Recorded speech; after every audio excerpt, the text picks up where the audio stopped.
एक बदनाम बेटा। गिजलिन पेर्तियम की कहानी कल पेर्तियम राज्य का सबसे बेकार समझा जाने वाला बेटा गिजलिन पेर्तियम अपनी बदनामी की छाया में जी रहा था। लोग उसे पागल कहते थे, एक सन की तलवारबाज जो अक्सर अपने कमरे में बंद रहता था। कोई उसे गंभीरता से नहीं लेता था।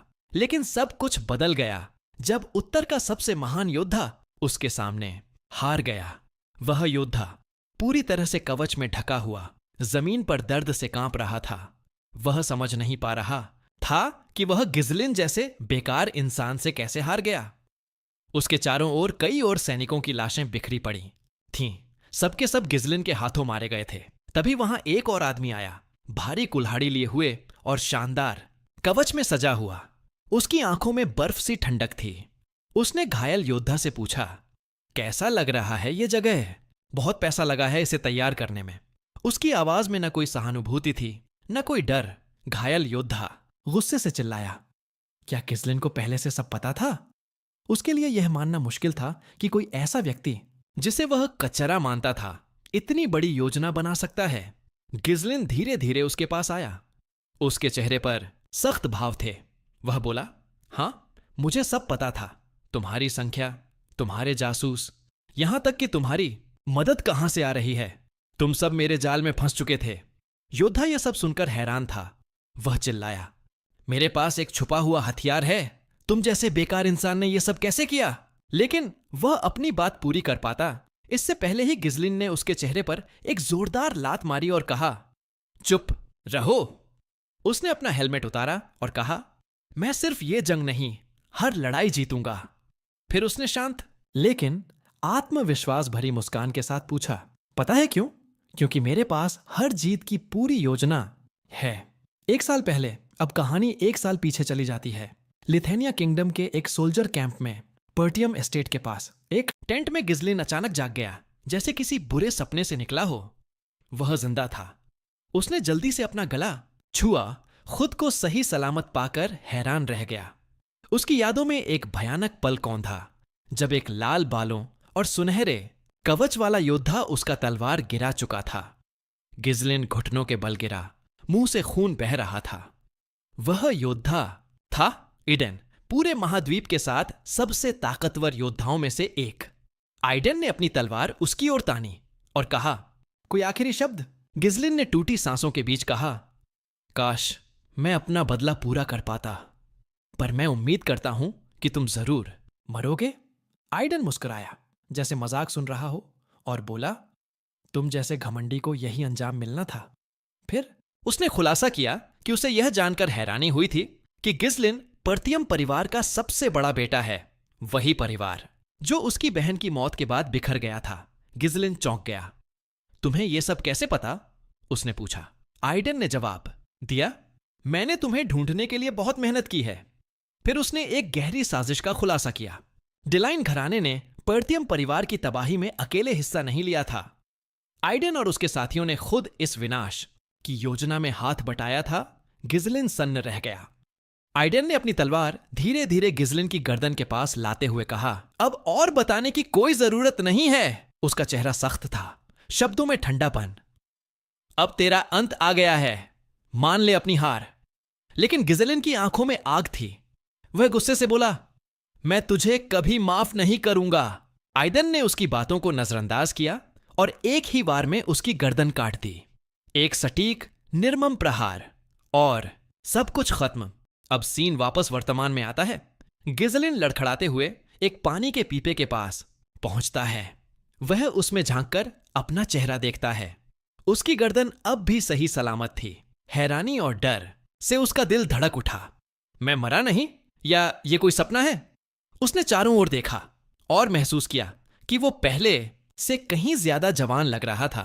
क्या मुझे किसी जादूगर ने पकड़कर प्रयोग किया है? उसने सोचा। अगर ऐसा था तो वह जरूर बदला लेगा। उसी समय एक आवाज आई, मालिक, आप जाग चुके। एक आदमी टेंट में दाखिल हुआ। वो था रिकार्डो, पर्तियम घराने का सिपाही। वो गिजलिन से बाहर आने को कह रहा था, लेकिन इससे पहले कि रिकार्डो कुछ और समझ पाता, गिजलिन ने तेजी से तलवार उठाई और उसकी गर्दन पर रख दी। रिकार्डो चौंक गया और वहीं जम गया। गिजलिन ने गंभीर स्वर में कहा, तू अभी जिंदा है, लेकिन तेरा जवाब तुझे बचाएगा या मारेगा, ये तेरे जवाब पर निर्भर करेगा। रिकार्डो फिर भी शांत बोला, आप हद पार कर रहे हैं यंग मास्टर। उसकी बेफिक्री देखकर गिजलिन एक पल को सन्न रह गया। रिकार्डो ने बताया कि पहले ही आप गुस्से में बहुत बकवास कर चुके हो। कुछ घंटे पहले आप जिद कर रहे थे कि ऑर्क्स के खिलाफ सेना का नेतृत्व आप ही करेंगे। गिजलिन ने गुस्से से कहा, तू बकवास कर रहा है। लेकिन रिकार्डो ने जवाब में बस एक बैग उठाया और बोला, बाकी लोग इंतजार कर रहे हैं, सामान बांध लो। गिजलिन को कुछ समझ नहीं आ रहा था। उसने डर और उलझन से पूछा, हम जा कहां रहे हैं? रिकार्डो ने बिना रुके कहा, पर्तियम एस्टेट। यह सुनते ही गिजलिन ने उसकी बांह पकड़ी और घबरा कर पूछा, तू किस पर्तियम की बात कर रहा है? वो जो जलकर खाक हो गया था? पर्तियम एस्टेट का दृश्य सीन बदलता है। गिजलिन एक पहाड़ी की चोटी पर खड़ा था। सामने दूर तक फैला था पर्तियम एस्टेट, पूरी तरह सही सलामत। उसकी आंखों के सामने वो आखिरी दृश्य घूम गया जब यह जगह राख में बदल गई थी। लेकिन अब हर ईंट अपनी जगह पर थी। महल चमक रहा था। रिकार्डो पास आया और बोला, क्या आप कोई बुरा सपना देख रहे थे? उसने हैरानी जताई कि गिजलिन अपने ही घर को घिरा हुआ कह रहे थे। अगर काउंट को पता चला तो आपको जायदाद से निकाल देंगे, उसने चेतावनी दी। गिजलिन अभी भी यकीन नहीं कर पा रहा था। क्या ये कोई सपना है? उसने खुद को चुटकी काटी। दर्द हुआ। उसने पानी में फिर देखा, एक जवान बिना दाग वाला चेहरा। तब उसे समझ आया, मैं फिर से अतीत में आ गया हूं। उसे अपने बचपन की यादें आने लगीं। वो गुस्सा, वो घृणा अपने ही परिवार से, और वो नफरत जो उसने कभी दबाई थी। वो अक्सर गलत फैसले करता और यही वजह थी कि उसका अपने परिवार से दूर होना तय हो गया। धीरे धीरे आलोचनाएं असहनीय हो गईं और एक दिन वह सब कुछ पीछे छोड़कर घर से भाग गया। सालों तक वह एक मर्सिनरी, भाड़े का सैनिक के रूप में लड़ता रहा, हर जंग में निखरता गया और आखिरकार ऐसा योद्धा बन गया जिसे पूरा महाद्वीप जानने लगा। जब उसका नाम और सम्मान स्थापित हो गया तब वह अपने राज्य लौटा। मन में बस एक ही ख्वाहिश थी, जो खो गया था उसे फिर से पा सकूं। लेकिन तब तक उसका घर, उसका परिवार और उसकी जायदाद सब राख हो चुके थे। एक नया सवेरा अब कैंप के ऊपर अपने परिवार के झंडे को देखते हुए गिजलिन की आंखों में एक अलग ही चमक थी। सब कुछ अभी भी सलामत है? उसने खुद से पूछा। वो जोर से हंसने लगा, जैसे पागल हो गया हो।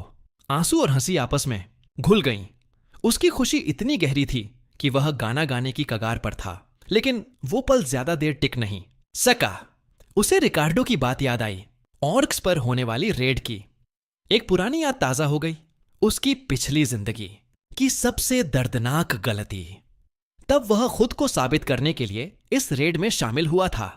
रिपोर्ट में कहा गया था कि सिर्फ 3 ऑर्क्स होंगे।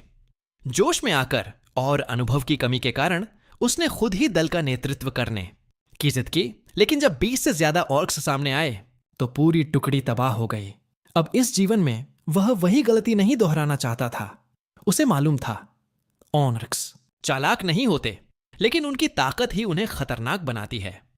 पर उससे भी बड़ा चैलेंज था उन सैनिकों का भरोसा जीतना जो उसे अब भी नाकारा मानते थे। मौत का पहला संकेत तभी एक तेज धमाका हुआ। एक लकड़ी की पहरेदारी पोस्ट हवा में उड़ी और जमीन पर आ गिरी। ऑर्क्स आ गए हैं, किसी सैनिक की चीख सुनाई दी। पूरे कैंप में अफरा तफरी मच गई। सैनिक अपनी अपनी पोजीशंस लेने लगे। गिजलिन का, इतनी जल्दी? इस बार तो ये पहले आ गए हैं। उसने देखा कैसे विशालकाय ऑर्क्स सैनिकों पर टूट पड़े। उनके बड़े बड़े हथियार और भारी शरीर सब कुछ तहस नहस कर रहे थे। एक नीले कवच में आदमी चिल्लाया, फॉर्मेशन बनाओ, पंक्तियां लो। वह था स्कोवन, इस रेड का कमांडर। स्कोवन ने हिम्मत दिखाते हुए एक ऑर्क को रोका। उसने अपनी तलवार से वार रोका, लेकिन हालात बिगड़ते जा रहे थे। उसने तुरंत समझ लिया, हम पर घात लगाकर हमला हुआ है। यह संख्या तो हमारी रिपोर्ट से कई गुना ज्यादा है। जैसे ही स्कोवन ने पलटना चाहा, एक ऑर्क पीछे से उस पर वार करने ही वाला था। हटो, एक आवाज आई और उसी पल किसी ने स्कोवन को धक्का देकर बचा लिया। वो था गिजलिन। स्कोवन ने हैरानी से देखा उसका यंग मास्टर उसके सामने ऑर्क के सामने खड़ा था।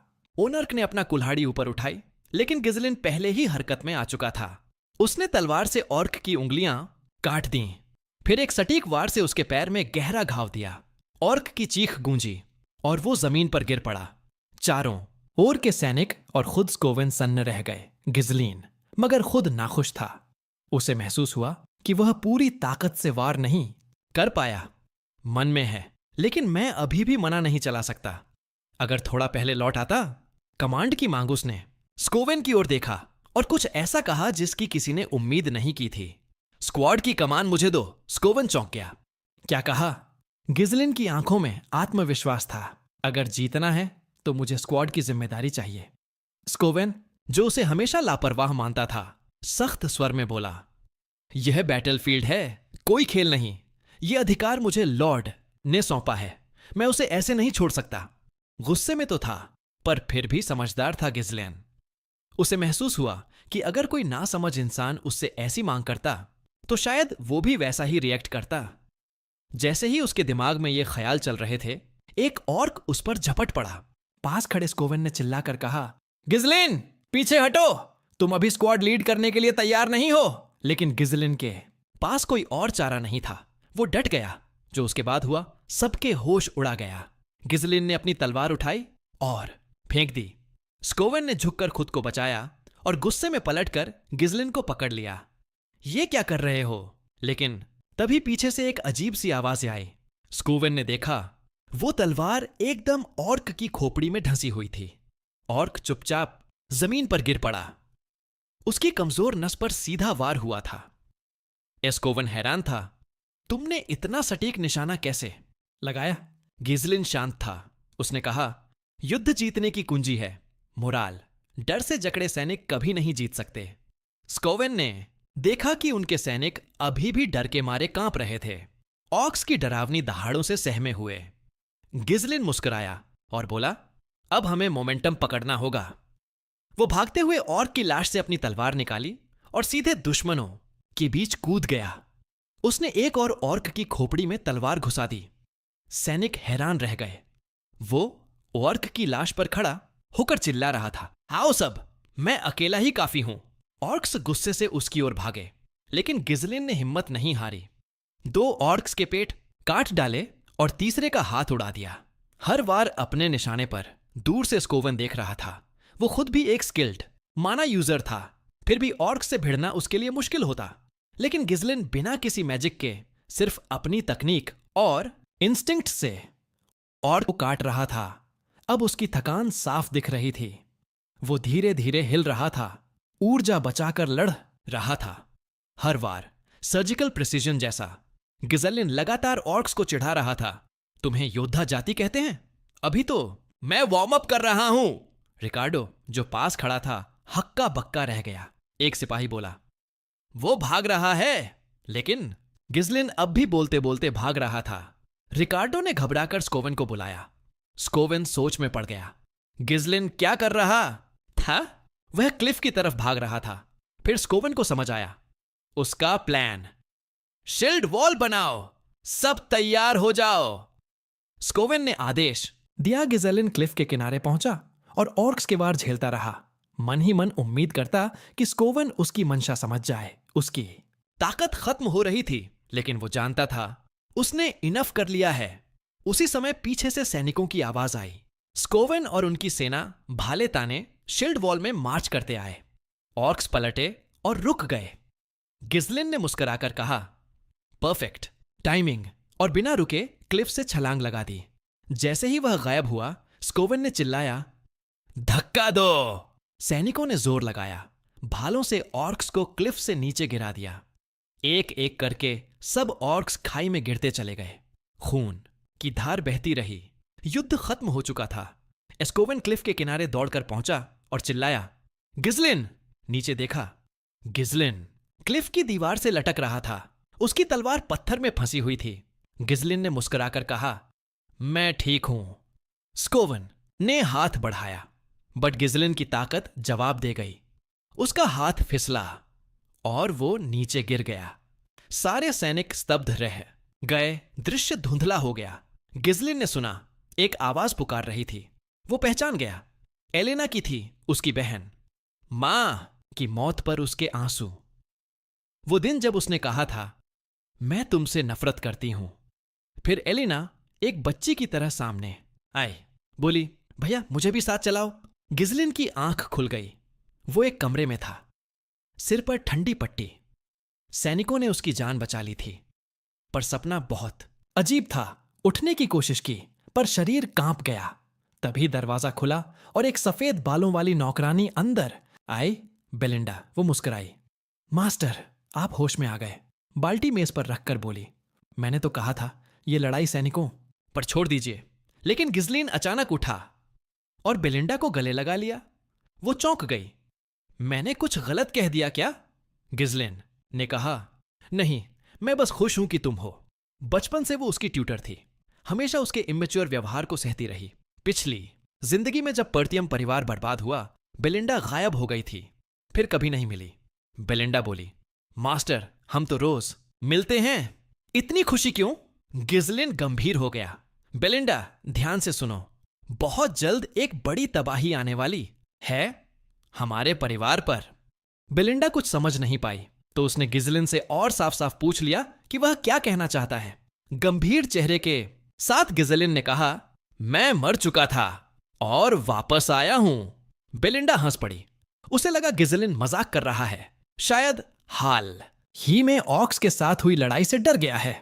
नहीं, गिजलिन ने सिर हिलाते हुए कहा, मैं उस लड़ाई की बात नहीं कर रहा। पर बेलिंडा ने बात को हल्के में लिया। उसने कहा कि अब उसे अपनी सुरक्षा पर ध्यान देना चाहिए। गिजलिन को समझ आ गया कि बेलिंडा उसकी बातों पर यकीन नहीं कर रही। वह थोड़ा चिढ़ गया। बेलिंडा ने जल्दी से बात बदल दी और पूछा, अगर तुम इतनी चोटिल हो जाते कि आने वाले त्योहार में नहीं जा पाते तो क्या करते? उसका सवाल सुनकर गिजलिन चौंक गया। बेलिंडा ने उसे याद दिलाया, तुम्हारी बहन एलेना इस दिन का बेसब्री से इंतजार कर रही है। यह त्योहार एक अच्छा मौका है तुम दोनों के रिश्ते को सुधारने का। गिजलिन ने एक तस्वीर की तरफ देखा जिसमें वो और एलेना साथ में थे।